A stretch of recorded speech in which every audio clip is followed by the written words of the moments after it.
Hello student, एक छोटंसं मनातलं बोलायचं होतं ते तुम्हाला सांगतोय आणि त्यातून काहीतरी धडा घ्या. समजा मी तुम्हाला 86,400 रुपये दिले आणि त्यातले 400 रुपये तुम्ही व्यर्थ खर्च केले किंवा हरवले तुमच्याकडून, तर तुम्हाला वाईट वाटणार आहे. पण तुमच्याकडे ऍटलिस्ट 86,000 रुपये शिल्लक आहे, बरोबर. तसंच आपल्या दिवसाचं विद्यार्थ्यांनो तुम्ही कॅल्क्युलेट करून बघा. एका तासामध्ये 36 सेकंद आहे, तर पूर्ण 24 तासामध्ये 86,400 सेकंद आहे. जर तुम्हाला कोणी काहीतरी बोललं असेल की तुझ्याकडून अभ्यास होणार नाही, तुमच्याकडून पोस्ट निघणार नाही, ते 400 सेकंदाचा तुम्ही उरलेल्या 86,000 सेकंदावरती परिणाम करत बसतात. तर 400 सेकंद विस्मरणात घाला. 86,000 जे सेकंद आहे त्याचा परिपूर्ण युटिलायझेशन करा.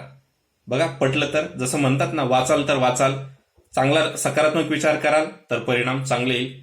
एवढंच सांगायचं होतं. काळजी घ्या. Take care. शुभरात्री. परत उद्या नव्या एनर्जी सोबत आपला दिवस सुरू करूया. Take care. Good night.